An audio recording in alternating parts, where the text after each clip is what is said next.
يا ديدا يا ديدا، صباعي صغير. افتح. اسكت. سوري. سيبته بتضايق.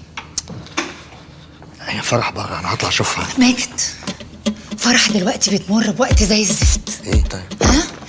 يعني ما ينفعش يبقى في مفاجآت ولا لخبطه في حياتك جديده. في يا ديدا. وانت لازم تبقى اب مسؤول ولو مره واحده بس في حياتك، وتستناني اقول لك امتى نقول لها وفين وازاي، فاهم؟ حاضر.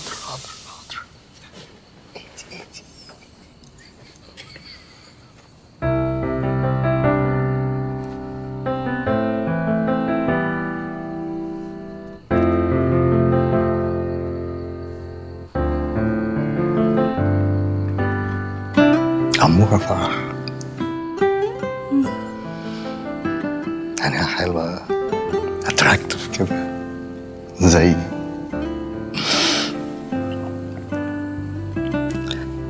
بتغني زيك. ايه ده؟ هو انت لسه فاكر ان انا بغني؟ دي حاجة تتنسي دي ده. أنا بحب صوتك أوي لما بتغني. بجد؟ أنت لسه بتغني؟ لسه.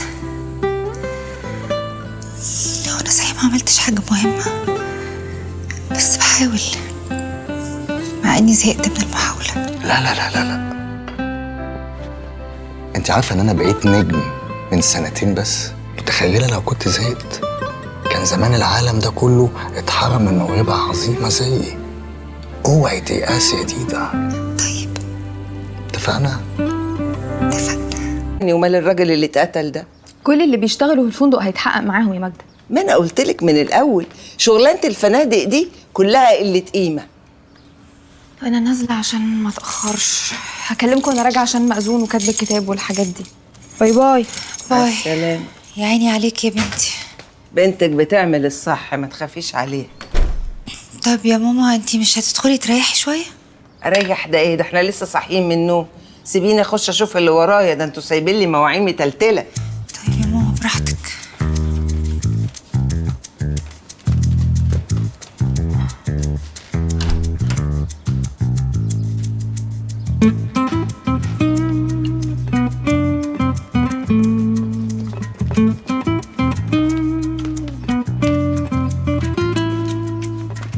دي ده الاطباق دي سياده القبطان. طب يا ديدا، لمنت المتكسر وانا هقصر عشان اليخت راكنه صف تاني. بونسوار يا نينا.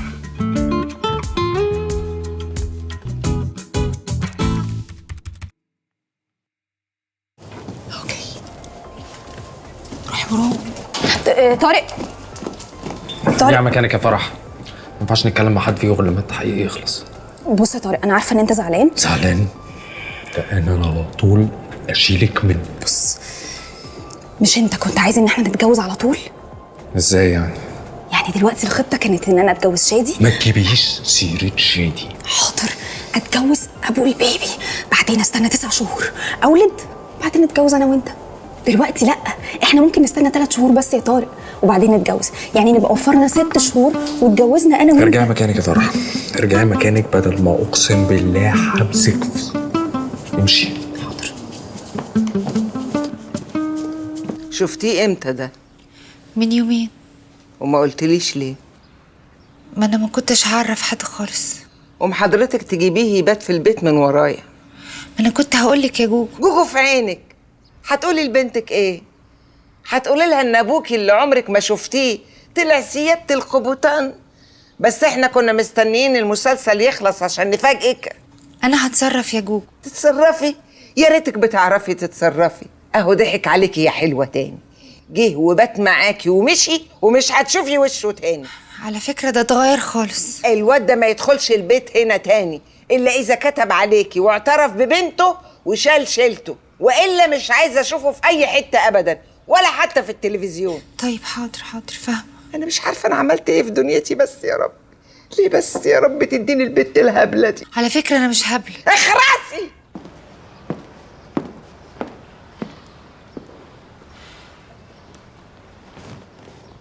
حبيبي انت ما نمتش من امبارح، لازم تريح شويه. انا هتجنن. كلنا مش مستوعبين، بس ما تحملش على نفسك اكتر من كده يعني.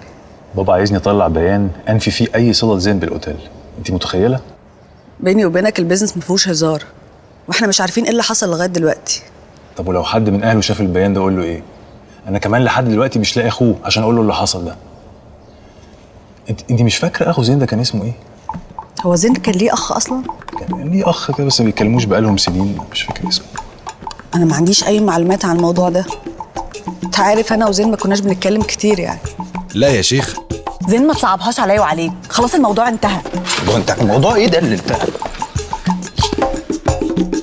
العقد.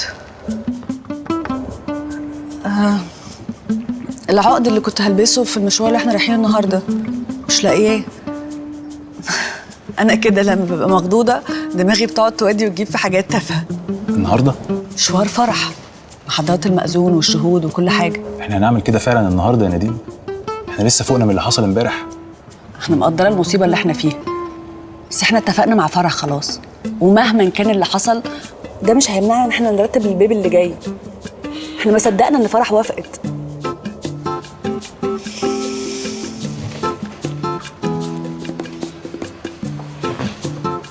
معلش يا شادي، احنا كلنا مضطربين ومش مستوعبين. ده حقيقي. نادين ما كانتش مستوعبة إنها هتدخل تاني موقع الجريمة.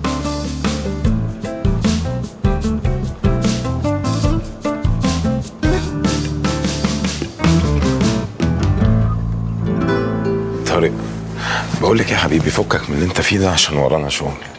ايه اللي انا فيه؟ انت بتتكلم على موضوع فرح دي بقى؟ هو انا في دماغي طبعا. عادي يعني، خطوبات كتير بتتفركش، الدنيا ما بتقفش. ها تصدق وتؤمن بالله انا ما افتكرتهاش غير لما انت جبت سيرتها. طارق، ازيك يا دلال؟ انا تمام الحمد لله. ينفع ادخل؟ يعني على الاقل ابارك العروسه. طبعا يا طارق، طبعا اتفضل. كده كله تمام. الف مبروك يا جماعه. اتفضلي بقى يا عروسه امضنا هنا. مبروك يا عروسه، بالرفاه والبنين ان شاء الله. هو مش انت اللي ماسك الامن عندنا في الاوتيل؟ ايه ده؟ انت؟ ايوه، ما هو شادي يبقى جوز ابو وابن بقى صاحب طارق، خطيب فروح. خطيبك؟ ما تركزش. طارق عايزاك في كلمه جوه لو سمحت. طارق يا حبيبي، انت عارف انا بحبك قد ايه. مجوزها ابن صاحب الاوتيل اللي انا بشتغل فيه وبتحبيني. امال لو ما بتحبنيش كنت هتعملي ايه؟ والله العظيم صدفه وحياه فرح بنتي. صدفه؟ حاجه ما ينفعش تحصل في الافلام ولا المسلسلات وعايزاني اصدق. عيب كده يا طارق، ما ينفعش تتكلم على فرح كده.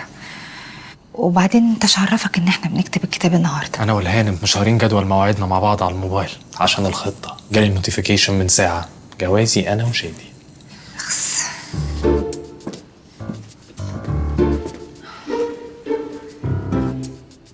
سوري، ما جددناش الحمام بقالنا كتير. لا خالص، ما تقوليش كده.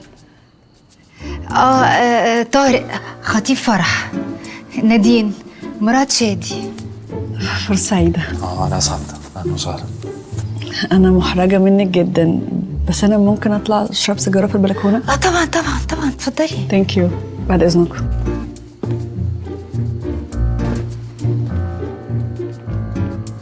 ايه عينك؟ بص يا طارق حبيبي، اهدى كده عشان نعرف نفكر. الناس اللي ورا دول ملهمش اي ذنب في اي حاجه، فخلينا نبقى عاقلين عشان نتصرف صح.